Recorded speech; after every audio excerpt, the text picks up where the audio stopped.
Halo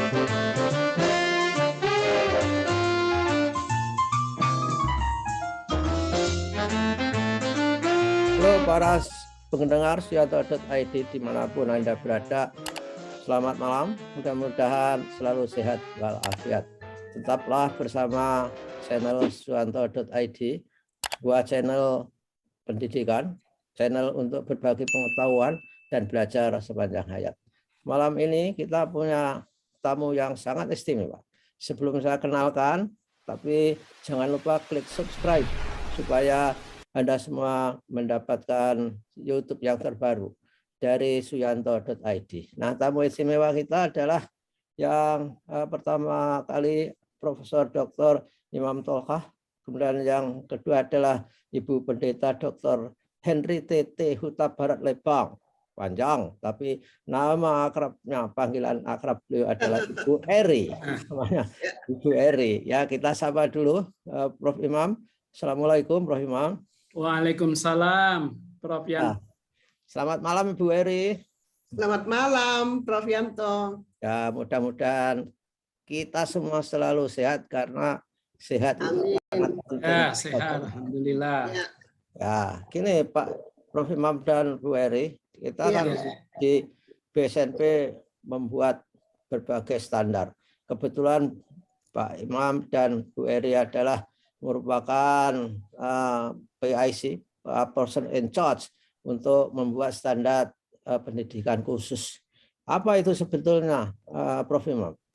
Standar pendidikan khusus untuk apa itu dibikin? Apa skopnya, Bu? Ya, terima kasih Prof. Suyanto, dan selamat jumpa ini kepada pemirsa apa gimana ini? Pemirsa sekaligus pendengar. Jadi kalau melihat mestinya harus mendengar juga ya. Iya, pemirsa dan pendengar. Baik, saya akan menjelaskan itu kenapa Badan Standar Nasional Pendidikan ini membuat standar tentang pendidikan layanan khusus ya. Jadi memang ada beberapa alasan, mungkin nanti kalau kurang Ibu Eri bisa melengkapi, karena ya memang ini PIC untuk pembuatan standar nasional pendidikan atau PLK ini ada 2 orang ya, saya dan Bu Eri. Ya. Nah, ini kalau kita lihat dari sisi yuridisnya ini Prof. Yanto ya. Ya, oke. Pada pasal 31 ya, itu di Undang-Undang Dasar 45 itu kan jelas berbunyi bahwa setiap warga negara itu berhak ya mendapatkan pendidikan. Dan ayat 2-nya itu menjelaskan bahwa setiap warga negara wajib mengikuti pendidikan dasar dan pemerintah wajib membiayainya gitu. Oke, ya. Ini dari sisi yuridisnya, artinya bahwa setiap warga negara berhak mendapat pendidikan dimanapun tempatnya ya, dan apapun kondisinya itu perlu ya atau berhak untuk mendapatkan pendidikan. Itu di sisi undang-undang dasarnya. Kalau kita lihat dari Undang-Undang Sisdiknas nomor 20 tahun 2003 tentang sistem pendidikan nasional ya, itu juga sangat jelas di pasal 5 itu dia berbunyi ini selaras dengan undang-undang ya, itu menjelaskan bahwa setiap warga negara mempunyai hak yang sama untuk memperoleh pendidikan yang bermutu. Nah, itu pasal 5 ya. Kemudian ditegaskan di ayat 3-nya bahwa warga negara di daerah terpencil atau serta masyarakat adat yang terpencil itu memang berhak memperoleh pendidikan layanan khusus. Nah, pendidikan layanan khusus ini ya berasal dari Undang-Undang Nomor 20 Tahun 2003 di ayat 3 ya, ayat 3. Ditegaskan kembali di pasal 32-nya, ayat 2-nya itu bahwa pendidikan PLK itu diamanatkan ya, bahwa pendidikan layanan khusus merupakan pendidikan bagi peserta didik di daerah-daerah terpencil, terbelakang, masyarakat adat yang terpencil, dan atau masyarakat yang mengalami bencana alam, bencana sosial, dan tidak mampu dari segi ekonomi. Nah, ini jelas ini amanat di dalam Undang-Undang Six Study, sehingga bahwa Badan Standar Nasional Pendidikan ini membuat standar dari segi yuridisnya seperti itu. Tetapi juga sebenarnya ada juga PP ya yang mengatur tentang peraturan pemerintah yang mengatur tentang standar PLK ini, tapi istilahnya dia begini bunyinya di PP 17 tahun 2010 itu tentang pengelolaan dan penyelenggaraan pendidikan. Itu di pasal 139 itu bunyinya yaitu pemerintah menyediakan akses pendidikan bagi peserta didik agar haknya memperoleh pendidikan terpenuhi. Lalu pasal 140 bahwa PLK itu memiliki fleksibilitas dan kekhasan dalam mengelola dan penyelenggaraannya. Di situ itu lebih teknis ya, bahwa pendidikan layanan khusus di PP itu dapat diselenggarakan ya nanti di pendidikan pada formal, informal itu teknisnya. Jadi sudah ada PP-nya.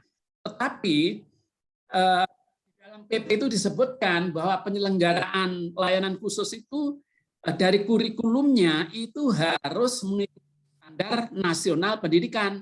Ya. Sedangkan selama ini belum ada rumusan tentang standar 8 standar ini belum ada. Jadi ini sudah turun, bahkan permennya itu sudah ada. Tapi standar untuk pendidikan, untuk kurikulum, standar isinya belum ada. Nah, disitulah dari aspek yuridisnya itu kita buat. Tentu banyak lagi alasan-alasan lain mengapa pendidikan layanan khusus ini penting ya, karena ini memang banyak saudara-saudara kita di daerah-daerah terpencil, daerah pedalaman, daerah adat, itu jumlahnya cukup banyak dan mereka tidak bisa akses secara langsung pada pendidikan yang formal itu. Oke, saya selah sebentar, Prof. Imam. Ya. Jadi yang kita bikin, yang Prof. Imam dan Bu Eri bikin bersama tim ahli dan sebagainya itu pendidikan khusus atau layanan khusus? Pendidikan layanan khusus. Berbeda ya. Kalau pendidikan layanan khusus itu lebih kepada peserta didik yang ada di daerah-daerah terpencil, ada daerah kena korban. Tapi kalau pendidikan khusus itu lebih pada orang yang ya difabel lah ya. Ya, oke. Ya, oke. Orang-orang yang istimewa. Bu Eri, Ya, Pak. apa pentingnya kita membuat standar pendidikan layanan khusus, Bu Eri? Apakah memang kita dalam rangka menjamin hak mereka atau supaya bahwa mereka itu terlindungi dari kebutuhan-kebutuhan yang harus diperlukan? Bu Eri. Ya, makasih Pak Yanto. Ini yang namanya standar ya. Jadi dimaksudkan untuk memberikan standarisasi dan kriteria dalam penyelenggaraan PLK. Untuk memfasilitasi kelompok masyarakat yang disebutkan tadi oleh Pak Imam, ruang lingkupnya. Masyarakat yang tidak punya akses terhadap pendidikan umum maupun yang belum tersentuh oleh pendidikan umum. Mereka yang jauh di pelosok-pelosok, mereka yang di daerah bencana, baik bencana alam maupun bencana sosial, juga masyarakat adat yang terpencil. Tapi juga termasuk sekolah Indonesia di luar negeri. Oke. Juga anak-anak yang menghadapi masalah hukum begitu. Jadi hukumnya ini agak luas. Paling sedikit yang diidentifikasi itu 7 komponen yang tadi sudah disebutkan ke Pak Imam dan yang saya tambahkan lagi tadi. Jadi sebenarnya tujuannya adalah memfasilitasi semua kelompok masyarakat, termasuk penyandang disabilitas, ya pokoknya warga negara Indonesia di ruang lingkup yang tadi dikemukakan itu, supaya mereka yang berada di daerah terpencil itu dapat memperoleh pendidikan yang bermutu. Itu tujuan utamanya gitu. Jadi standar ini secara khusus menjamin dipenuhinya kualitas minimum penyelenggaraan PLK. Jadi kita bisa bayangkan ini banyak sekali ya sangat majemuk ya yang dilayani lewat pendidikan layanan khusus ini. Dan oleh karena itu fleksibilitas sangat diperlukan. Konteks di mana mereka berada itu harus menjadi pertimbangan utama dalam menerapkan standar nasional pendidikan untuk pendidikan layanan khusus. Ini fleksibilitas karena situasinya berbeda. Jadi masyarakat di daerah adat misalnya ya jam belajarnya nggak seperti sekolah umum begitu. Bisa 8 sampai jam 2 ya. Tapi kalau di daerah adat itu di samping kegiatan adat mereka, di samping harus ikut orang tuanya kemana begitu, ya sehingga PLK di daerah komunitas adat itu harus sangat menyesuaikan diri dari segi waktu, dari segi pendekatan, cara pendekatan yang fleksibel, dan yang penting mengenal konteksnya mereka. Oke. Sebenarnya masyarakat yang dilayani itu apa kerangkanya, apa budayanya. Ini sangat penting dalam PLK ini. Oke. Nah, kembali ke Prof. Imam. Kalau standarnya itu jadi, ini PR kepada siapa itu semua diberikan? Standar itu siapa yang harus melaksanakan itu? Prof. Imam. Ya, Prof. Suyanto.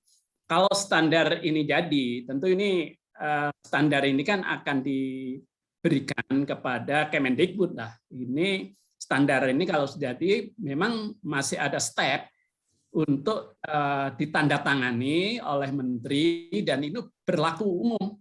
Kalau sudah menteri menandatangani standar PLK ini, maka standar PLK ini ya ini wajib diikuti oleh semua ya instansi penyelenggara PLK.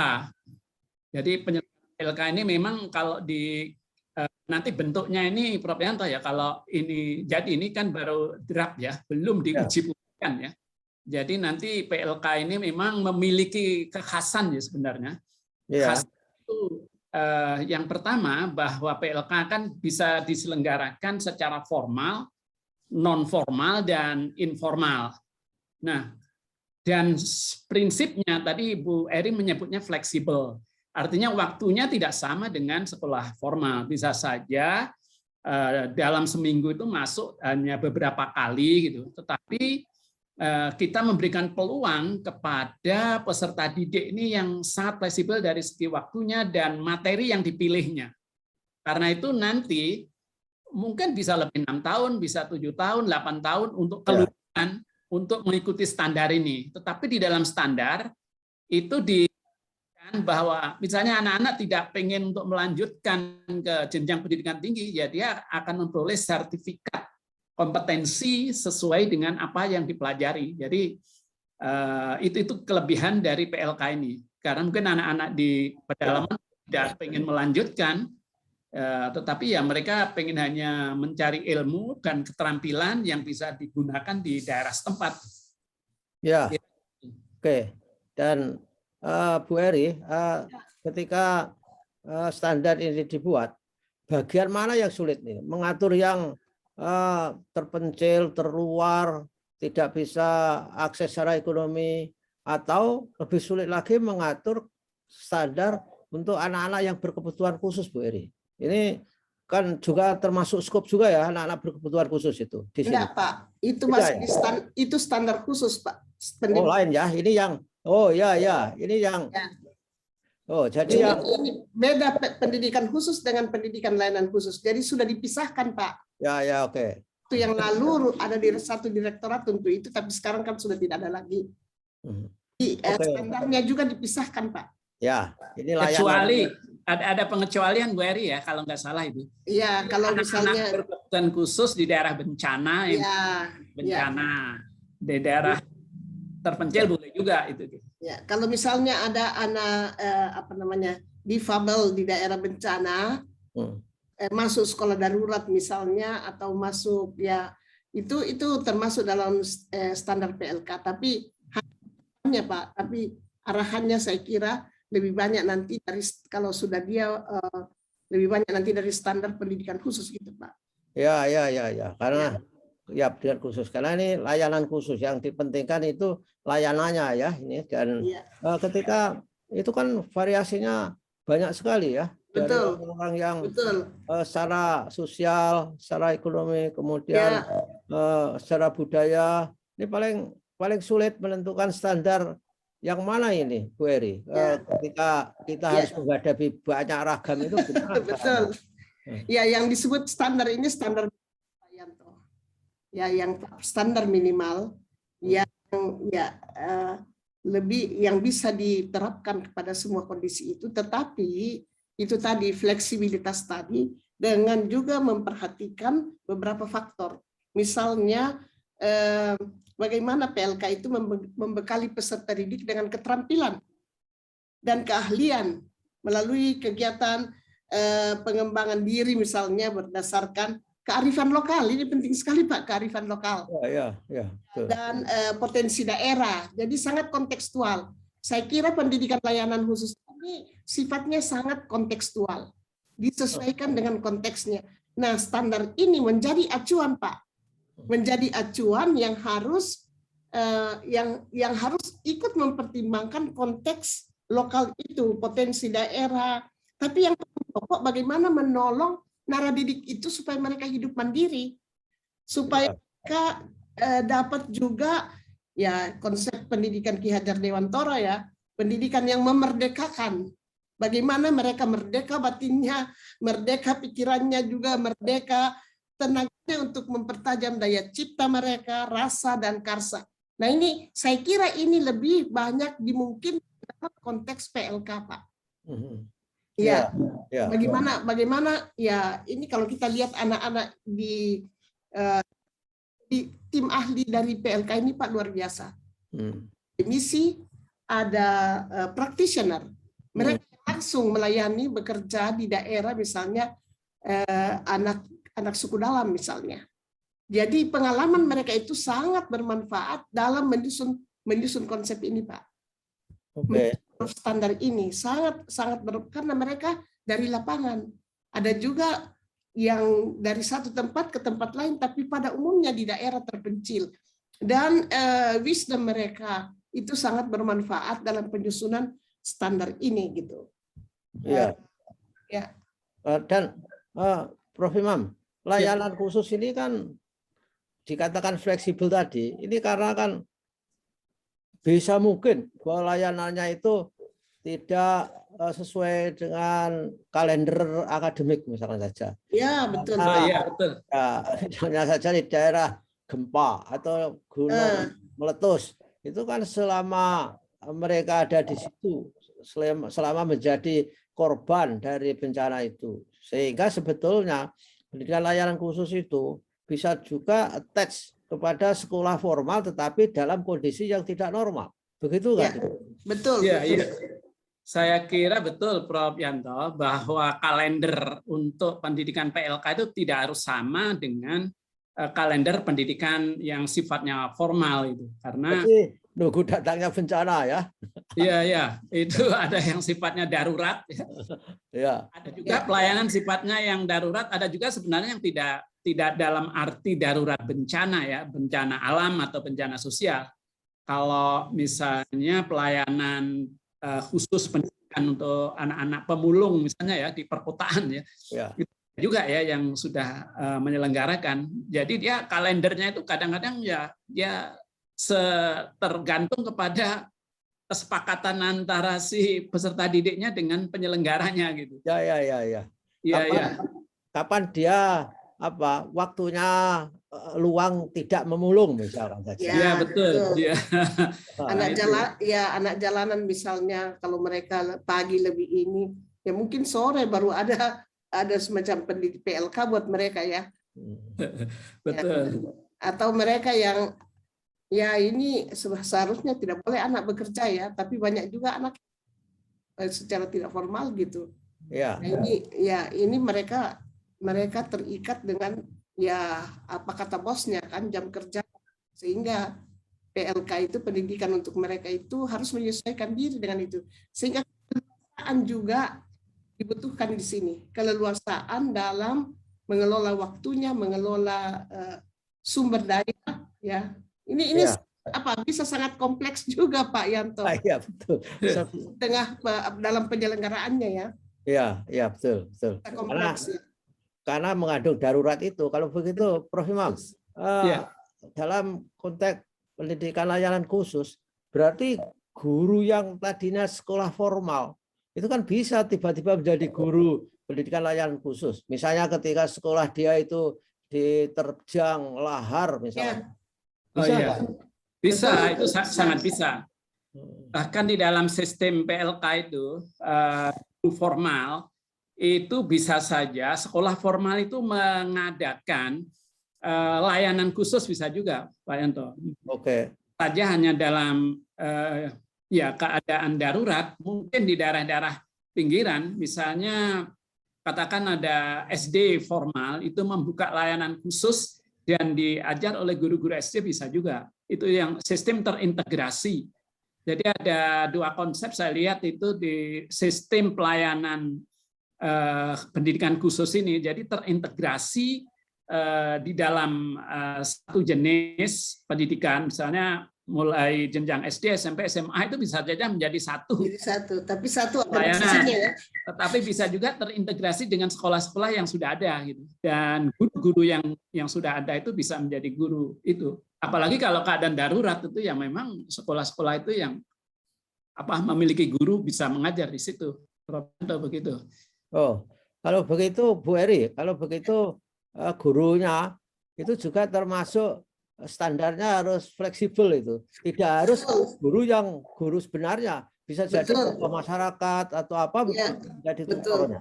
Jadi ada beberapa jenis katakanlah guru yang ada pendidiknya, tapi ada juga tutor, ada juga mungkin ada juga volunteer ya.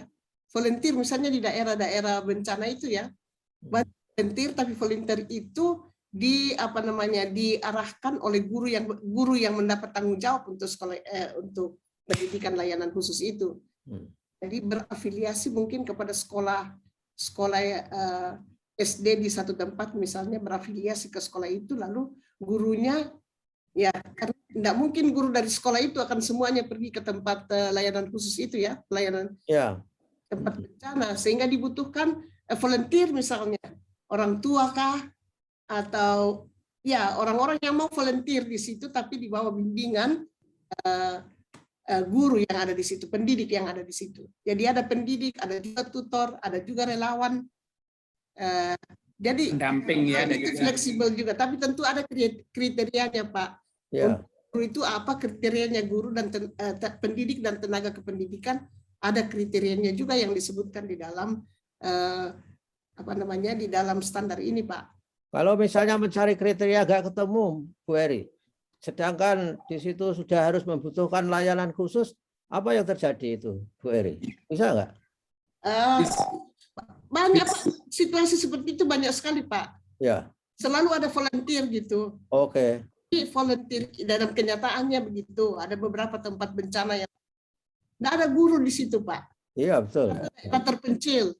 Sehingga orang tua yang mungkin bisa membaca, katakanlah gitu ya, sangat sederhana, pendidikannya pun mungkin rendah gitu, tetapi mereka mendampingi anak-anak di pusat-pusat belajar gitu Pak. Kelompok, entah dia kelompok bermain untuk anak usia PAUD, bisa juga ya di tempat bencana macam-macam. Biasa anak-anak dititipkan di satu tempat, misalnya tempat penitipan anak, ya barangkali satu orang tua yang mendampingi di sana, atau seperti begitu kira-kira Pak. Atau di PKBM, pusat kegiatan belajar mengajar gitu, pusat kegiatan belajar masyarakat misalnya, di tempat bencana itu tidak selalu ada guru. Iya, biasanya disebut relawan. Biasanya relawan ya. Yang tidak memenuhi standar itu relawan, dan itu kita bolehkan aja di dalam standar ini. Oke. Nah, ini pertanyaan terakhir, Pak Imam ya. Jadi pendidikan layanan khusus itu perasaan saya itu kan yang dilayani itu yang darurat, yang juga ada yang relatif permanen, seperti misalnya orang-orang yang suku-suku yang belakang, yang misalkan saja seperti pemulung, itu kan relatif permanen. Harusnya beda Pak Imam ya, antara yang sangat ad hoc dengan yang relatif permanen gitu. Gimana konsepnya? Ya, itu juga kita atur Prof. Suyanto tentang model pendidikan.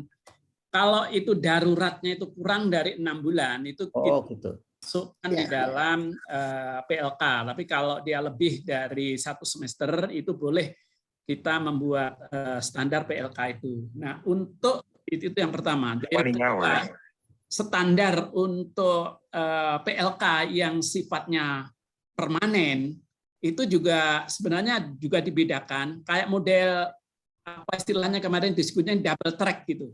Oke. Ya, double track di PLK sifatnya permanen, tapi kalau dia mampu mengikuti standar seperti BSNP ada standar kelulusan, standar isi, itu bisa melanjutkan ke pendidikan yang berikutnya, misalnya dari SD ke SMP di luar itu dibolehkan, tapi itu ada kriteria tertentu. Tetapi track yang kedua, kalau pendidikan layanan khusus itu hanya mampu mengajarkan beberapa materi pelajaran, maka layanan khusus itu bisa mengeluarkan sertifikat kompetensi pembelajaran atau 1, 2. Misalnya pelajarannya hanya ternak madu ya di hutan, dan dia materi bisa memperoleh sertifikat semacam itu, Pak. Jadi di situ. Ya, dan itu dijamin oleh Undang-Undang Sisdiknas ya Pak Imam. Ya, betul. Ya, betul. Nah, jamin dalam pasal 61. Ya. Nah, untuk terakhir untuk Bu Eri, antara standarnya itu sekarang yang sudah selesai ya agak-agak final itu termasuk yang sangat darurat itu, atau yang relatif permanen, atau dua-duanya itu berjalan bareng, Bu Eri, cara membuatnya ini? Iya, kelihatannya berjalan. Ya, bagaimana ya? Yang permanen, memang yang permanen, tetapi itu yang menjadi yang dibangun sekarang standar untuk pendidikan layanan khusus yang katakanlah permanen, karena betul sekali ya. Tetapi di sana sini prinsip fleksibilitas tadi itu memungkinkan standar ini menjadi acuan dalam situasi darurat. Oke. Ya, jadi situasi darurat itu juga disebut ada sekolah darurat, Pak. Sekolah darurat tadi yang dibilang Pak Imam itu ya sampai kalau bisa sampai maksimum 6 bulan gitu ya. Ya. Kadang-kadang ada bencana alam di Sumatera Utara itu. Ya. Apa itu? Gunung Sinabung atau apa ya? Itu on and off itu, Pak. Nah, iya. Jadi orang biasanya sudah pergi ke sudah beberapa bulan di pengungsian, terpaksa harus balik lagi, sudah balik lagi gitu, meletus lagi, kembali lagi ke tempat pengungsian. Jadi ini on and off ini bencana di sana ini sudah 10 tahun ini lebih barangkali. Ya. Nah, dalam situasi itu tentu harus ada cara untuk membuat bahwa pendidikan layanan khusus ini dijamin gitu, Pak, bagi anak-anak yang memang sangat mobile oleh karena bencana yang terus-menerus itu. Unpredictable kadang-kadang, dan itulah membawa kepada situasi darurat. Mungkin semoga tempat-tempat seperti itu di mana bencana itu beruntun, semoga dinas pendidikan yang ada di situ itu sudah mempunyai semacam strategi ya bagaimana mengantisipasi keadaan yang seperti ini. Pengungsian gitu. Ya. Supaya anak-anak ini tetap mendapat layanan pendidikan yang dibutuhkan. Ya, oke. Terima kasih Ibu Pendeta Eri dan Bapak Profesor Imam. Kita mudah-mudahan selalu sehat walafiat. Terima kasih kebersamaannya bersama. Terima kasih, Pak. Terima kasih. Terima kasih, Pak Yanto. Terima kasih. Dan ini sudah mau uji publik ini standarnya, Pak. Oke, selamat dan mudah-mudahan dalam waktu dekat selesai, dan itulah warisan BSNP untuk negeri ini berupa antara lain salah satu adalah standar pendidikan layanan khusus yang saat ini dipimpin oleh Prof. Imam dan Ibu Dr. Eri. Dan oleh karena itu, begitulah para pendengar Suyanto.id, diskusi kita tentang bagaimana BSNP membuat standar untuk anak-anak kita yang mendapatkan bencana yang ada di daerah terpencil, terluar dan sebagainya dalam bentuk standar pendidikan layanan khusus. Terima kasih, sampai ketemu lagi Pak Imam dan Bu Heri. Terima kasih para pemirsa dan pendengar. Terima kasih. Ya.